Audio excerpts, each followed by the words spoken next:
ఈరోజు మనం ఒక చాలా ఆసక్తికరమైన పుస్తకం గురించి మాట్లాడుకుందాం. రాబర్ట్ కియోసాకి రాసిన రిచ్ డాడ్ పూర్ డాడ్. ఆ, ప్రపంచవ్యాప్తంగా చాలా ఫేమస్ కదా. ముఖ్యంగా ఇద్దరు తండ్రుల కథ ఇది. అవును, ఖచ్చితంగా. ఒకరు రచయిత సొంత నాన్న, ఆయన్ని పూర్ డాడ్ అంటారు. ఇంకొకరు వాళ్ళ ఫ్రెండ్ వాళ్ళ నాన్న, ఆయనేమో రిచ్ డాడ్. ఈ పుస్తకం సారమేంటంటే, ధనవంతులు తమ పిల్లలకు డబ్బు గురించి ఏం నేర్పిస్తారో మిగతా వాళ్ళు అంటే పేద మధ్యతరగతి తల్లిదండ్రులు ఏం నేర్పించారో చెప్పడం. ఆహా, అవును. అంటే డబ్బు సంపాదించటం ఒక ఎత్తైతే దాన్ని ఎలా చూడాలి, ఎలా పెంచాలి అనేది మరో ఎత్తనమాట. సరిగ్గా చెప్పారు. ఆర్థిక స్వేచ్ఛ, సంపద సృష్టి, వీటి గురించే ప్రధానంగా ఆ పాఠాలేంటో కాస్త లోతుగా చూద్దాం. సరే, అయితే మొదటగా ఈ ఇద్దరు నాన్నల మధ్య మెయిన్ తేడా ఏంటి వాళ్ళ ఆలోచనల్లో? మంచి ప్రశ్న. చూడండి, పేద నాన్న ఆయన బాగా చదువుకున్నవారు, పెద్ద ఉద్యోగం కూడా. అయినా సరే ఆయన నమ్మేది సంప్రదాయ మార్గం. అంటే బాగా చదువుపో, మంచి మార్కులు తెచ్చుకో, ఏదైనా మంచి కంపెనీలో భద్రత ఉన్న ఉద్యోగం చూసుకో, కష్టపడి పనిచేయి, డబ్బు దాచుకో, ఇలాగా. ఆయనకి భద్రత, జాబ్ సెక్యూరిటీ చాలా ముఖ్యమన్నమాట. డబ్బు కోసం కష్టపడాలి అనేదే ఆయన ఫిలాసఫీ. ఇది మనం చాలా ఇంట్లలో వింటూ ఉంటాం కదా, సురక్షితంగా ఉంటుంది అని. నిజమే, చాలామందికి ఇదే కరెక్ట్ అనిపిస్తోంది. కానీ మరి ధనిక నాన్న, ఆయన ఆలోచనలు వేరేలా ఉంటాయా? పూర్తిగా భిన్నం. రిచ్ డాడ్కి ఫార్మల్ ఎడ్యుకేషన్ తక్కువే అయినా ఆయన ఫోకస్ అంతా ఆర్థిక అక్షరాస్యత మీద. అంటే ఫైనాన్షియల్ లిటరసీ. డబ్బు సంపాదించడం కాదు ముఖ్యం, ఆ డబ్బు మనకోసం ఎలా పనిచేస్తుందో నేర్చుకోవాలి అంటారు. Making money work for you అనమాట. ఓ, ఇది చాలా ఇంట్రెస్టింగ్. డబ్బు మనకోసం పనిచేయడమా? అవును.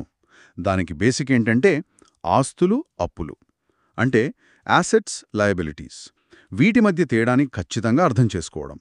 ఈ ఒక్క విషయం తెలియకపోవడం వల్లే చాలామంది ఆర్థికంగా ఇబ్బంది పడతారు అని ఆయన గట్టిగా నమ్ముతారు.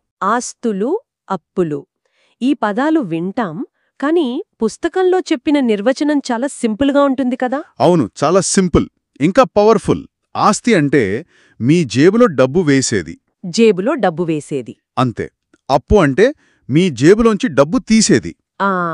Okay, simple. ధనవంతులేం చేస్తారంటే వాళ్ళ జీవితమంతా డబ్బులు తెచ్చిపెట్టే ఆస్తుల్ని కూడబెట్టడంపై దృష్టి పెడతారు.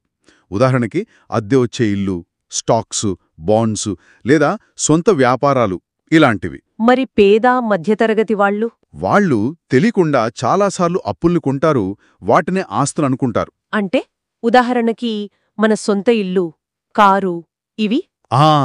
ఇక్కడే అసలు పాయింట్ ఉంది. చూడండి, మీరు ఉండటానికి కొనుక్కున్న సొంతిల్లు, దానిమీద ఇంకా లోన్ ఉంది అనుకోండి, లేదా దాని మెయింటెనెన్స్ కోసం ప్రతి నెలా మీ జేబులోంచి డబ్బు పోతోందనుకోండి, అప్పుడు అది మీ జేబులోంచి డబ్బు తీస్తోంది కదా. అవును. కాబట్టి పుస్తకం ప్రకారం అది అప్పు. ఓ, అలాగా. అదే ఇంటిని మీరు అద్దెకిచ్చి ఆ వచ్చే అద్దె మీ నెలవారీ ఖర్చులన్నిట్నీ తీర్చాక కూడా ఇంకా మిగులుతుంటే అప్పుడు అది ఆస్తి అవుతుంది. అంటే డబ్బు తెచ్చిపెడితే ఆస్తి, డబ్బు తీసుకెళ్తే అప్పు. సరిగ్గా. కారు కూడా అంతే. అది మీకు డబ్బు సంపాదించి పెట్టకపోతే కేవలం పెట్రోల్, మెయింటెనెన్స్, ఇన్సూరెన్స్ అని ఖర్చు పెట్టిస్తూ ఉంటే అది అప్పే. వావ్, ఇది చాలామంది ఆలోచించే విధానానికి భిన్నంగా ఉంది. అంటే దృష్టి అంతా డబ్బు తెచ్చిపెట్టే ఆస్తులు కొనడంపై ఉండాలి. అవును, అదే ఆర్థిక స్వేచ్ఛకు దారి. సరే, ఇంకో ముఖ్యమైన సూత్రం చెప్పారు కదా, మీ సొంత వ్యాపారాన్ని మీరు చూసుకోండి అని. అంటే మైండ్ యోర్ ఓన్ బిజినెస్. అది దీనికి ఎలా కనెక్ట్ అవుతుంది? అది కూడా చాలా కీలకమైన పాయింట్. చాలామంది తమ ఉద్యోగాన్నే తమ వ్యాపారం అనుకుంటారు. ఉదాహరణకి ఒక డాక్టర్ ఉన్నారు, ఆయన చేసే ప్రాక్టీస్ ఆయన ప్రొఫెషన్. కానీ సొంత వ్యాపారం చూసుకోవడం అంటే ఆ వృత్తి ద్వారా వచ్చే సంపాదనతో డబ్బులు తెచ్చిపెట్టే ఆస్తుల్ని కొనడం. అంటే రియల్ ఎస్టేట్ కొనడం, స్టాక్స్లో పెట్టడం లేదా వేరే వ్యాపారాల్లో పెట్టుబడి పెట్టడం, ఇవన్నీ అన్నమాట. మీ ఉద్యోగం అనేది మీ బాస్ వ్యాపారం. ఓకే. మీకొచ్చే జీతం మీ ఆదాయం. కానీ ఆ డబ్బుతో మీరు నిర్మించుకునే ఆస్తుల కోలమేదైతే ఉందో అదే మీ అసలు వ్యాపారం. దానిపై ఫోకస్ పెట్టాలి. అంటే జాబ్ చేస్తూనే వచ్చే డబ్బులోంచి కొంత తీసి ఇలాంటి ఆస్తులు కొనాలంటారా? అందరూ సొంతంగా కంపెనీలు పెట్టలేరు కదా. కరెక్ట్. సొంత వ్యాపారం అంటే అదే. కంపెనీ పెట్టాలని కాదు, మీ ఆస్తుల కాలంని బిల్డ్ చేయడం. అది స్టాక్ మార్కెట్లో ఇన్వెస్ట్మెంట్ కావచ్చు, చిన్న ఇల్లు కొని అద్దెకివ్వడం కావచ్చు. ఏదైనా సరే, మీరు అక్కడ లేకపోయినా మీకు డబ్బు తెచ్చిపెట్టే ఒక సిస్టమ్ అన్నమాట. అంటే ఖర్చుల కోసం కాకుండా ఆస్తుల కోసం పనిచేయడం. అంతే, ప్రధాన విషయం అదే.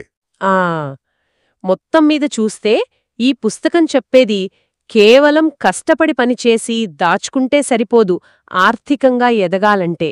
అవును, ఆర్థిక అక్షరాస్యత కావాలి, డబ్బు ఎలా పనిచేస్తుందో అర్థం చేసుకోవాలి, ఆస్తుల మీద దృష్టి పెట్టాలి. ఇంకో విషయం, భయం, దురాశ, ఈ రెండూ మన ఆర్థిక నిర్ణయాల్ని ఎలా ప్రభావితం చేస్తాయో కూడా కియోసాకి బాగా చెప్తారు. నిజమే. సరైన ఫైనాన్షియల్ ఎడ్యుకేషన్ లేకపోతే ఈ ఇమోషన్స్కి లొంగిపోయి తప్పులు చేస్తామంటారు. అందుకే డబ్బు గురించి నేర్చుకోవడం అనేది ఎప్పుడూ ఆపకూడని పని. కరెక్ట్. ఈ చర్చ తర్వాత మన ఆర్థిక పరిస్థితిని, మన అలవాట్లను ఒకసారి వెనక్కి తిరిగి చూసుకోవాలి అనిపిస్తోంది. మనం కొంటున్నవి నిజంగా ఆస్తులా లేక మనల్ని అప్పుల వైపు నెడుతున్నాయా? ఇది ప్రతి ఒక్కరూ ఆలోచించుకోవాల్సిన విషయం కదా. అవును, అది చాలా అవసరం. ఎందుకంటే చిన్న చిన్న మార్పులే దీర్ఘకాలంలో పెద్ద ప్రభావం చూపిస్తాయి. నిజంగా ఆలోచించాల్సిన విషయమిది.